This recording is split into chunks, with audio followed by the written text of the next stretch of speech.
मित्रांनो, केजी बैल प्रेमी या चॅनलमध्ये आपलं स्वागत आहे. चॅनलला असं सपोर्ट करा. आज आपण मुलाखत घेणार होतो. आपल्या चॅनलवरती देवाची मुलाखत नाही झाली अजून, लखनची आपण घेतलेली. कारण भरपूर लोकांची कमेंट पण आल्या आणि मला बोललेत पण की तुमच्या चॅनलवर केजी देवाची मुलाखत घ्या. आज योग घडून आला, घाटावर बैल इकडं आला आज मैदानावर, तर आज त्याची मुलाखत घेऊया. शेठ, परिचय सांगा तुमचा. आम्ही साडू मिस्त्री तळेगाव, तालुका फुलंब्री, जिल्हा संभाजीनगर. इथला बैल आहे देवाबाई. आणि या जे खेळात हे आम्हाला सांगितलं गेलं, माहिती झाली या खेळाची, म्हणून आम्ही या खेळापर्यंत आलो. शेठ, कुठून घेतलेला हो देवाला? देवाबाई आमचाच आहे, म्हणजे आमच्या मित्रांचा बैल होता. नंतर मग त्यांच्याकडनं आम्ही घेतलो. हो. आता ज्या वेळेस घेतलेलं त्यावेळेस काय वय होतं त्याचं? वय म्हणजे वासरू होता तेव्हापासूनच आमच्या समोर पळायचा तो. नंतर त्यांनी इकडं पुण्या भागात दिला, तिकडनं आम्ही घेतला बैल. आणि आमच्याकडे आल्यानंतर आम्ही जे इथं पलटणला 1 नंबर केलं, वडकीला 1 नंबर केलं, आणि आमचा हा 3रा खेळ आहे. आता शेठ, कसं आहे माहितीये का, या क्षेत्रात ना एखादं वासरू किंवा एखादा बैल खरेदी करायचं म्हटलं ना तर रिस्क असते. कारण आपण पैसे घालवलेले असतात आणि पुढं नाव करल किंवा नाही करल, पळ किंवा नाही पळ. तर ज्यावेळेस तुम्ही घेतलेलं ना त्यावेळेस कशी कशी त्याचं नियोजन केलं आणि कशी सुरुवात केली हो? नियोजन असं होतं की जर आपल्या बैलासारखा बैल त्या नियोजन मध्ये बैल जर पळाला तर त्याच बैलामध्ये आपण बैल टाकायचं. कारण आपण जेवढी मेहनत त्याच्यावर घेतो तर त्याचं नियोजन सुद्धा चांगलं पाहिजे. जर समोरचा बैल चांगला असला, शिस्तीचा असला, आपल्या बैलाला शिस्ती आहे, दोन्ही बैल शिस्तीचे असले तर खेळ चांगला होतो, नियोजन चांगलं होतं. आणि तरच त्या खेळामध्ये आपल्याला काहीतरी नशिबापोटी 1 नंबर 2 नंबर काही होत भेटतो. मग सुरुवात ज्यावेळेस झाली, तुम्ही आता सांगितलं देवानं आपल्या सुरुवातीला कुठलाच मैदान केलेलं की खरंच वाटलं की महाराष्ट्रात सगळीकडे नाव करेल? आमच्या भागात जे तर 2-3 जिल्हे आमच्या भागात देवानी 1 नंबरच केले. आणि देवाने तिकडे नंबर केले म्हणूनच इकडे त्याला चांगले चांगले बैल भेटले. आणि आमच्या भागात 100-150 नंबर पहिले नंबर घेतले. 100-150? हो, शंकरपटामध्ये. तिकडे मध्य प्रदेश मध्ये सुद्धा देवाबाईंना नंबर घेतले, संभाजीनगर मध्ये नंबर घेतले, परत जालना, अमरावती, या अशा भरपूर ठिकाणी जे आहेत शंकरपटामध्ये देवानी नंबर घेतलेले. आणि या भागामध्ये म्हणजे पहिली सुरुवात आमची पलटण, वडकी आणि हा 3रा खेळ. आता तुम्ही सांगितलं एवढी त्यानं 100-150 किती दिवसामध्ये त्यानं असं रेकॉर्ड केलं? म्हणजे ह्या महिन्यात एवढं फायनल घेतली ती किंवा ह्या महिन्यात एवढं फायनल घेतली ती? देवाबाईचं असं आहे की म्हणजे आम्हाला जर काम नसले ना तर बैल सोडला चाललो खेळावर का नंबरच. घरगुती काम नसले का कुठं खेळावर गेलं नंबरच असतो. देवाला जर 3ऱ्या दिवशी जरी 2ऱ्या दिवशी जरी हाकलला तर तो खरोखरच देवाचे. आणि नंबराचा जर विचार केला तर कुठं देवा गेला तर तो नंबरच करेल. हे आपण न विचार करता खेळावर चाललं जायचं, असा तो गॅरंटेड देव आहे. आणि त्याचा असं आहे की दोन्ही खांदी फरक. पायऱ्याला जर बैल भेटला असं विचार नाही करणार का आपल्याला डावा खांदी भेटला तर जमल, उजव्या खांदी भेटला तर जमल, तसं काहीच नाही. डाव्या खांदी भेटला तरी आमचा खेळ होतो, उजव्या खांदी जरी भेटला तरी देवाचा खेळ होतो. कसा दोन्ही खांदी तुम्ही एवढा बैल महाराष्ट्रातला आता सध्याचा नामांकित बैलामध्ये ह्याला गिनलं जातं, कसा काय तयार केला दोन्ही खांदी? आता बघा, बैलचा असा असतो की बैल नंबरात चालला तर चांगले चांगले बैल त्याला भेटणार असतात. आणि पहिला उजवीला पळायचा, नंतर डाव्या खांदी पळायला लागला. सेम टू सेम उजवीला जी ताकदीनं तो पळतोय त्याच ताकदीनं तो डाव्या खांदी सुद्धा पळतो. असं त्याचं नियोजन आहे. आता ज्यावेळेस आपण बैल बघतो का नाही, पायऱ्याला एवढा टॉपचा बैल आहे आपल्याकडं, त्यावेळेस काय बघता पुढच्या बैलात की पायरा केला तर गाडी ही गुलालात 100% राहील?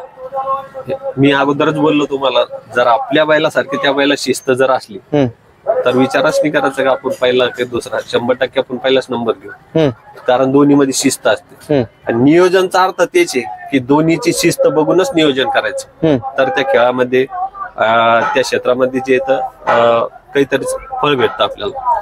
शिस्त म्हणजे नक्की काय बैलात असं काय दिसतं तुम्हाला? शिस्त म्हणजे अशी की बैल जसा आता देव आहे, सारखाच उडी घेणार तर सारखाच पळणार.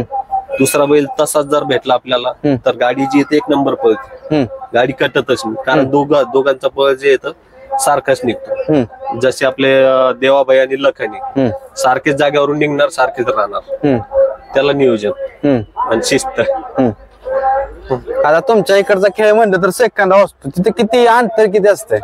आमच्याकडे कसं असतं की कुठं कुठं जे 270 फुटाचा रस्ता असतो, कुठं कुठं 300 फुटाचा रस्ता असतो, कुठं 350 फुटाचा रस्ता असतो. आणि सेकंदात असं आहे की जे समजा तळातून गाडी निघली का दोरा तुटतो 100-150 फुटाला, पुढचा दोरा तुटला की सेकंद बंद होणार. जे कमीत कमी सेकंदात येईल तो नंबर 1 असतो. त्याला ते असं शंकरपट असतो आमचा. म्हणजे कमीत कमी आतापर्यंत त्याचा रेकॉर्ड किती आहे की एवढ्या सेकंदात तो गेलाय? सेकंदात म्हणजे तो त्याचे सेकंद जर बसले दुसरे जोडी जे त्याचे सेकंदच पकडत नाही, म्हणून तो पहिलाच राहणार. हो, म्हणजे रेकॉर्डच आहे त्याचा. रेकॉर्डच असतो. काय हो त्या बैलांना मला वाटतं या रोख रक्कमा किंवा अशी बक्षीस किती किती घेतली ती? आता त्यांनी तिकडं एक शाईन गाडी जिंकली, परत 1-1 लाख रुपयांचे बक्षीस जिंकले, 51,000चे बक्षीस जिंकले. आमच्या घरच्या जुटनं 31,000, 41,000, 51,000चा देवाबाई सोबत एक वासरू आमचा घरचा पक्षा म्हणून आम्ही जुटच आणतो तिकडं. त्यांनी भरपूर नंबर घेतले तिकडं. आता देवाची तुम्हाला खासियत विचारतो मी वेगळी. आता तुम्ही सगळी बैल बघताय, सगळ्या इकडे गाठाव पण आलाय, मोठं फायनल घेतले तुम्ही. दुसरी बैल पण आहेत भरपूर स्पीडचे. त्या बैलांच्या मध्ये आणि आपल्या देवामध्ये तुम्हाला काय वैशिष्ट्य वेगळं पण काय जाणवतंय? हे पळ जे ना सगळ्यामध्ये पळ असतो, जो पळणारा आहे तोच या क्षेत्रामध्ये सक्सेस आहे. देवाचं असं वैशिष्ट्य का देवाचा असा आम्ही विचार सुद्धा करत नाही का आपण कोणत्या खांदी हाकायचं, उजव्या खांदी हाकायचं की डाव्या खांदी हाकायचं. आणि देवाचा खेळात आल्यानंतर त्याचं रूपच चेंज होतोय. आपण जर आपल्या घरी असलं तर देव एकदम शांत राहणार, लहान मोठा माणूस जे देवाला एकदम पकडणार, खाजवणार, हे करणार. पण खेळामध्ये आल्यावर त्याला समजून जातो की खरोखरच देवाची, आणि खेळ त्याला समजून जातो की आज आपण जे खेळात आलेलो आहे. त्यामुळे एखादा तुमच्या समानातला त्याचा बाहुलेला क्षण आहे का कुठला की खरंच देवानं त्या दिवशी करून दाखवणं लक्षात राहिलाय? हे पहिली गोष्ट तर आम्ही तिकडे भरपूर नंबर केले आणि सगळ्या म्हणजे लोकांना, प्रेक्षकांना, सगळ्यांना वाटतो की देवा अलग नंबरच घेणार म्हणून. पण पहिला जो खेळ होता आमचा, जे आम्ही विचार सुद्धा केला नव्हता की आम्ही एवढ्या लांब क्षेत्रात येऊ, एवढ्या मोठ्या दंगल मध्ये येऊ आणि तिथं जे पहिला क्रमांक घेऊ. तो खेळ आमचा पहिला फर्स्ट पलटणचा, जे तिथं आम्ही आलो, आमच्या खेळासारखंच गेलो, डायरेक्ट आलो, डायरेक्ट खेळात उतरलो. बैलाला आराम सुद्धा नव्हता आणि त्या ठिकाणी आमचा पहिला क्रमांक झाला. जे तिथं आम्ही प्रथम क्रमांक जे येतं 5 लाख रुपये, तो आमचा एक आठवणी खेळ राहील. आठवणीतलं ती मैदान राहिलं. हो, एवढ्या मोठ्या मैदानात मित्र त्यांनी सांगितले ती खरं, एवढ्या मोठ्या मैदानात आला आणि मला वाटतं अख्ख्या महाराष्ट्रात त्या देवाबाई म्हणले की आता सगळे ओळखत असतील तुम्हाला. हो बरोबर. आम्ही खेळामध्ये आलो, बघितलं तर सगळे विचारतात की देवाबाई आलेला आहे म्हणून. आणि इकडं लोक पण एकदम चांगले सगळेजण जे सहकार्य करतात. एक खेळातल्या सगळ्यांना आनंद आहे, या खेळातली जी उत्सुकता आहे, या खेळावर लोकांचं प्रेम आहे म्हणून लोक जे येतात, जो बैल पळतो त्याचा ते फॅन होऊन जातो, त्यांना आवडतो म्हणून सगळे जे लोक आहेत सहकार्य करतात. आता तसा बैल रेसिंगचा बैल किंवा शर्यतीचा बैल म्हणलं ना तर अग्रेसिव्ह असतो. आता मी ह्या देवापाशी मित्रांनो उभं राहिलोय, एवढं त्याचं अग्रेशन वाटणार तर एवढं स्पीड आहे त्याला. हो, मी त्या अगोदरच म्हणलं, खेळात ज्यावेळेस निघला त्यावेळेस त्याला समजून देईन का आज आपल्याला आपण खेळात उतरलेलो आहे, मैदानात उतरलेलो आहे आणि आज आपल्याला काहीतरी करून दाखवायचंय, अशी त्याची वृत्ती आहे. हो. आता तुम्हाला खरं सांगायचं म्हणलं ना तर कसं आहे माहितीये का, ज्यावेळेस आपल्या बैल येतो ना जीवनामध्ये त्यावेळेस भरपूर अशा मालकांच्या मी मुलाखत घेतली, भरपूर बदल निर्माण होते. आपल्या जीवनात काय बदल काय झाला? जीवनात बदल म्हणजे हे पहा, एका वडिलांची इच्छा होती की आपलं नाव व्हावं आणि आमची इच्छा तर वडिलाच्या याच्यावरच आहे. वडिलांनी पहिल्यापासून नाव ठेवणार आणि आम्ही सुद्धा त्यांचं नाव चालवणार, ही आमची वृत्ती आहे. आणि देवांचा, आपल्या वडिलांचा असा आहे की बैल पाहिजे तर नम्रातलाच बैल पाहिजे. तर योगायोग आमच्याकडे पहिल्यांदा एक हरण्या नावाचा बैल भेटला. त्यांनी सुद्धा मध्य प्रदेश महाराष्ट्रामधून नाव केलं. त्यानंतर किंग ऑफ साई भेटला, ज्या बैलांनी पूर्ण महाराष्ट्रात धुमाकूळ घातली, मध्य प्रदेश मध्ये धुमाकूळ घातली. आणि आज 4 बैलाच्या गाड्यामध्ये तो निवृत्ती पठारे यांच्याकडे आहे, साई नावाचा बैल. आणि त्यानंतर आम्हाला बैल भेटला तो जो देवाबाई. आणि त्यानं घाटावर पण तुमचं नाव केलं. घाटावर नाव केलं, पूर्ण महाराष्ट्रात नाव केलं, मध्य प्रदेश चौकडं त्यांनी नाव केलं. आज जे आहे आम्ही, आमची ओळख आहे ती फक्त आमच्या देवाबाईमुळे. आता शेट एक प्रश्न विचारतो तुम्हाला मी. तुम्ही सगळं एवढं सांगितले, त्याचे वैशिष्ट्य सांगितली किंवा ओळख झाली, अख्खा घाट ओळखायला लागला, महाराष्ट्रात तुम्हाला नाव करून दिले त्यानं. बैल नाव करत असतो त्यावेळेस भरपूर लोकांचं, मोठमोठ्या लोकांचं लक्ष असतं की कोणता बैल पळतोय किंवा काय. तर अशी कोणी मागणी वगैरे केली का त्याला, की एवढ्या रुपयाला मागणी केली पण तुम्ही दिला नाही? मागणी जी आहे तर भरपूर लोकांनी केली, पण आम्ही असा विचार सुद्धा नाही केला की आपल्याला बैल द्यायचा आहे. कारण की आम्ही लहान मोठे जे भाऊ आहे, आमचे पुतणे सगळे तो खेळावर येतात. कशामुळं की आज आपण नंबर घेऊ, काहीतरी आपला आनंद भेटेल. कशामुळं? फक्त देवाबाईमुळे. देवाबाई विकल्यानंतर मग आपल्याला काय राहणार आहे? आपल्याला कोण न ओळखणार आहे? तुमच्यासारखे लोक म्हणतील का आता काय तुमच्याकडे विकलं तुम्ही बैल, त्यामुळे विकायचा आम्ही विचार सुद्धा करत नाही. असा आमचा देवाबाई.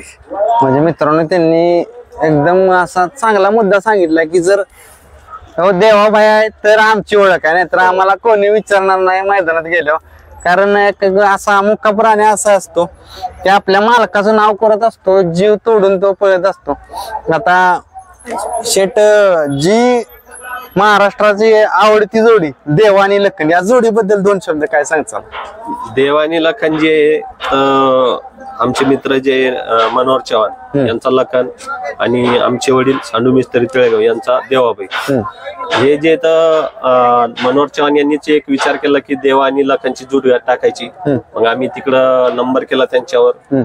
आणि नंतर आम्हाला तर हा खेळ माहित नव्हता, मनोहर चव्हाण यांनाच माहिती होतं. मग त्यांनी सांगितलं की देवाबाई आणि लखन आपण जे येतं खेळावर घेऊन जाऊ. आणि एक चांगलं नियोजन झालं आणि तिथं आम्ही नंबर केला, वडकीला सुद्धा नंबर केला.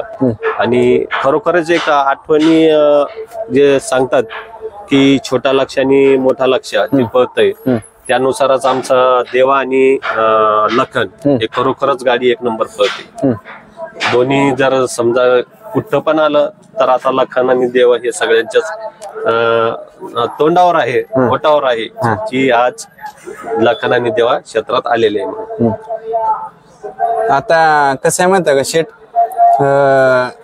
आपला बैल पळत असतो ना त्यावेळेस त्याची निगा महत्वाची असते. निगा कसा सांभाळ कसा करता हो त्याचा, कारण एवढा बैल पळतोय म्हणजे सांभाळ किंवा त्याची निगा हे खूप महत्वाचं आहे. कारण एवढा शर्यतीचा बैल आहे. आता साधी बैल म्हणले तर एवढा काय, शेतीच्या बैलांचं एवढं काय नसते, पण शर्यतीचा बैल म्हणले की भरपूर त्याची निगा राखायला लागते. बरोबर. आपण आपल्या घरात जे लहान बाळाचा आपण जो सांभाळ करतो, 5-5 मिनिटाला 10-10 मिनिटाला त्याची पाहणी करतो, त्याचप्रमाणे जे आमचा देवाबाई लहान मुलासारखा मी त्याला जीव लावतो, त्याच्यावर लक्ष ठेवतो. कारण या क्षेत्रात आला, खेळात गेला की तो नाव करणार, मग तो आपला एक जीव आहे. त्याच्या सांभाळ करणं, त्याच्यावर लक्ष ठेवणं हे आपलं कर्तव्य आहे. आणि आज तो आमची इज्जत ठेवतो. कशामुळे? कारण आम्ही त्याला एवढं जीव लावतोय. तर मित्रांनो, त्यांनी सांगितलं त्याला एखाद्या आपल्या मुलाप्रमाणे जपतात ते, त्यामुळेच तो त्यांचं नाव करतोय आणि जीव तोडून पळतोय. शेठनी सांगितलं. तर शेठ असंच तुमचं नाव करेल घाटाव अख्ख्या भागात, मला वाटतं अख्ख्या जगभर तुमचं नाव करेल ही शुभेच्छा करतो तुम्हाला. धन्यवाद. धन्यवाद. थँक्यू.